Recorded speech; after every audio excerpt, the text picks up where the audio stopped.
Hello everyone, today I bring to you the Lesney Matchbox ISO Grifo number 14, and as you can see it's in pretty rough shape. It's only got 2 tires left, and the doors are both still here, and the trailer hitch are still here luckily, but it's missing a good amount of its paint, and the back window is a little cracked but not broken completely, so that's good. Now the tires are definitely going to need to get replaced on the back here because they're very loose and they come off really easy and they don't allow the wheel to turn correctly, and it overall really looks like it needs to get some work done on it. So the first thing I'm going to do is I have some metallic blue paint and some darker blue that I'm going to try to mix to get a color that matches this paint. So I'm going to try to do that real fast. Now that I have done some paint matching with the model, I'll move on to taking it apart, which is done by removing this little rivet here, and then after that I will use a stone wheel and a Dremel to remove the burr on the end of the axle. So I can remove the axles and then remove the plastic hubs, this rubber tire, and get the base off. And I usually use a number 12 drill bit, the rivet here, and then a number 50 drill bit to drill the post out, which I will also show you. And that's done. As you can see, I have removed the base. Now there is a little flange still here that went through the base, and that has to be removed because the interior has to be removed and the post goes through it. So I'll have to remove that with a file. And here are those axles up close, and I'm going to be removing the burr on those. So next time you see it, I'll have removed the axles and the wheels, and I will have the interior out, and I'll check it and see if there's a rivet in the roof holding the windshield in. If not, I'll take that out as well. Interior didn't take too long to get out. I just used a file on the post. But there is a rivet in the windshield, so I'm gonna have to drill that out. Hopefully I won't accidentally drill through the roof of the car, because that is always possible. I haven't done it yet, but I hope I don't do it this time. I'm gonna try to leave the doors in when I redo it. I'll just have them opened when I paint it, because I made that mistake on the Volkswagen I did a restoration on. I didn't open them and I ended up having to hand paint the insides of the doors. But yeah, anyway, I'm going to drill this rivet out and then I'll show you everything apart fully.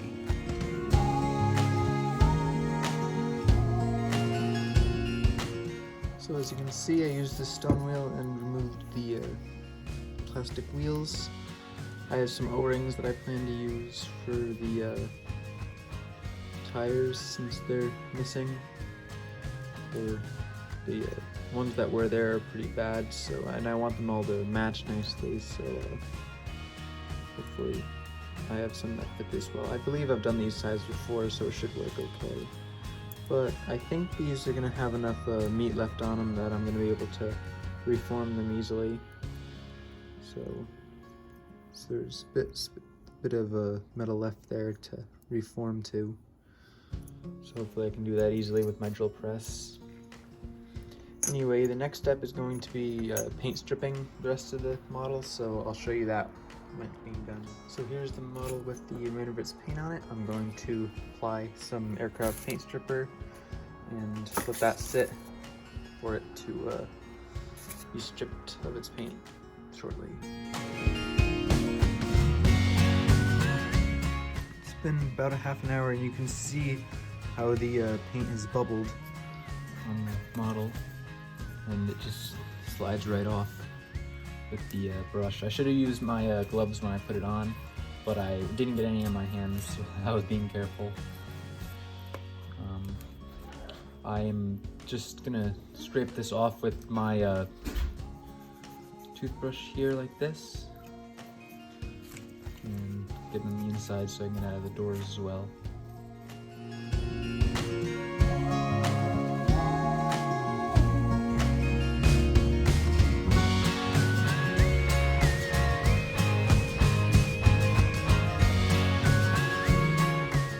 What it looks like once all the paint stripper and loose paint's been removed.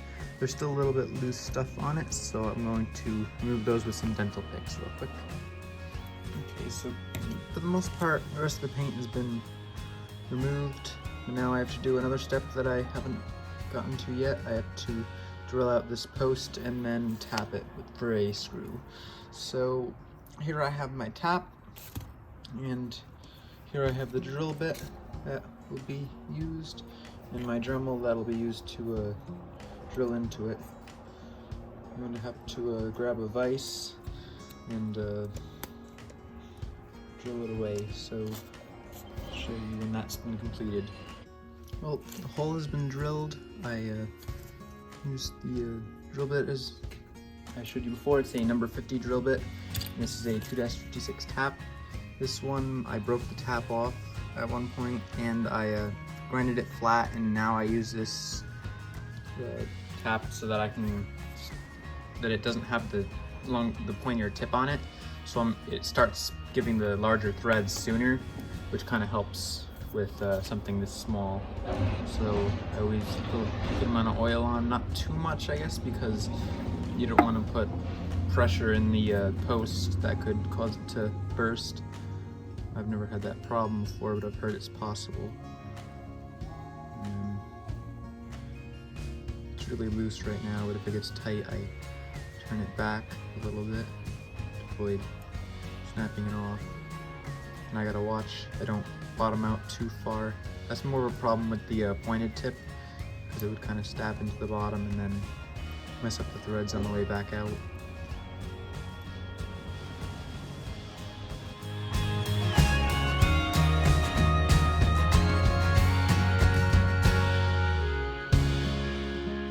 So now I've grabbed my little Allen wrench and my screw, and I just got to fit it into the little hole that I tapped.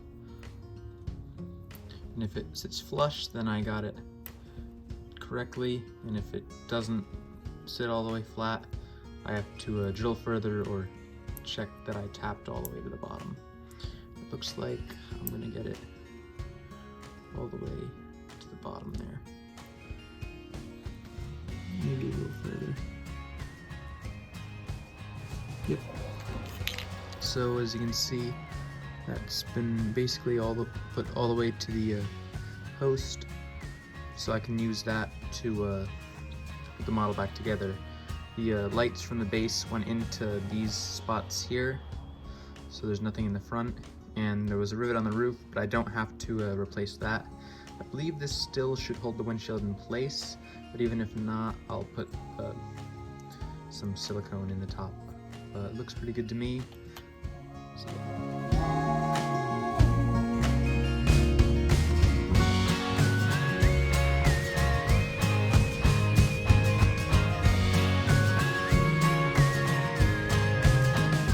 As you saw in that time lapse, I shined the model with my brass wheel, and I think it looks pretty good. I got the inside by the doors and the base, especially focusing on the front grille, which will be visible from when it fits together.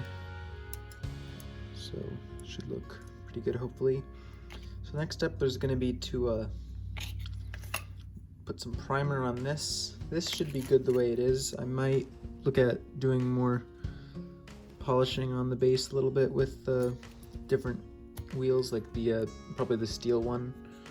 You always got to remember to wear eye protection with the wheels, because they tend to shoot wires out. I got hit in the face with a couple, so I'm always glad I wear the goggles. Yeah, so next time you see this, I'll put my primer on it, and then I'll also have to reattach the wheels to this base. So I'll show you when that's. Well, I decided to put the wheels back on, and then I suddenly realized something.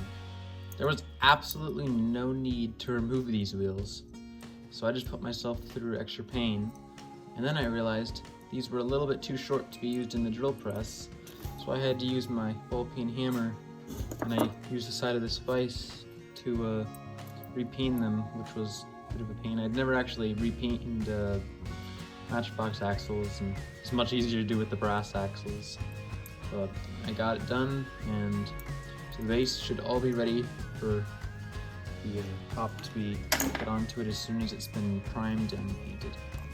Sorry for the shaky hand and all the background noises. Last time I was working on this was like April, and it is now December. I got working on my Spriggan Stratton engine and my snowmobile that I bought, and I've been so distracted that I haven't really gotten to work on this project at all. As you can see, I got it all primed and everything. Unfortunately, on the rear, there's a little bit of air bubbles, if you can see them. I'm just gonna paint it anyway because I don't wanna spend more time on this project since it's been so long. And the paint that I had mixed up for this, it all dried out. So, I actually have another one of these cars. I stuck some tires on this one, but it wasn't in bad enough shape for me to restore. But I'm gonna mix some more paint with the X4 and the X13 and try to figure out what color it's supposed to be, and then I'll airbrush it on. So next time you see it, it'll be airbrushed to a color that's hopefully close to this.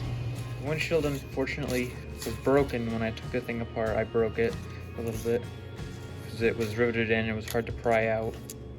So I'm going to attempt to clean up the windshield a little bit with some buffing compound or something, and then hopefully I can set this piece in place. If not, I'll glue it or silicone it or something like that.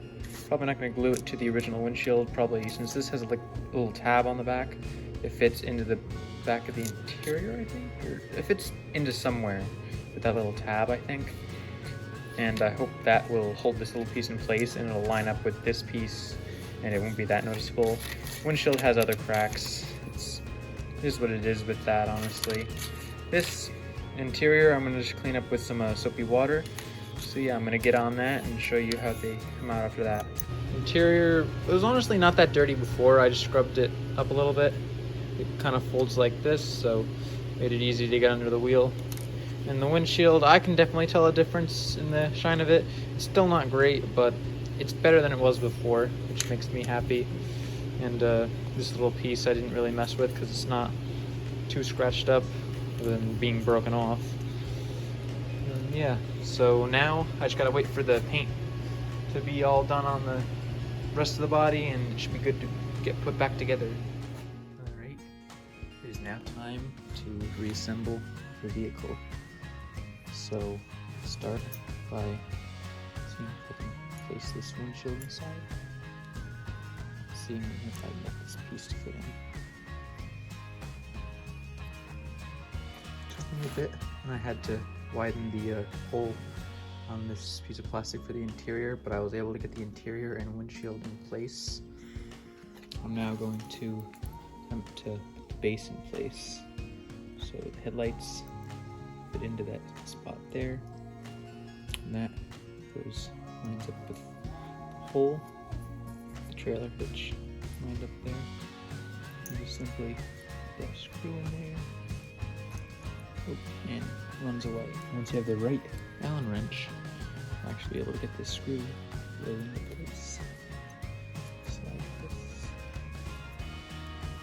So this is what the car looked like when we started. It was missing a lot of paint, missing a few tires, and really looked like it could use a good paint job.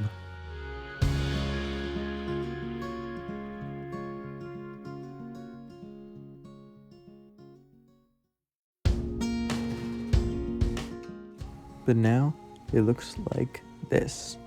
Hope you enjoyed watching this restoration, and I hope to have more of these to come. I think this came out pretty good, even if the color isn't perfect. Please leave a like and subscribe for more, and thank you for watching.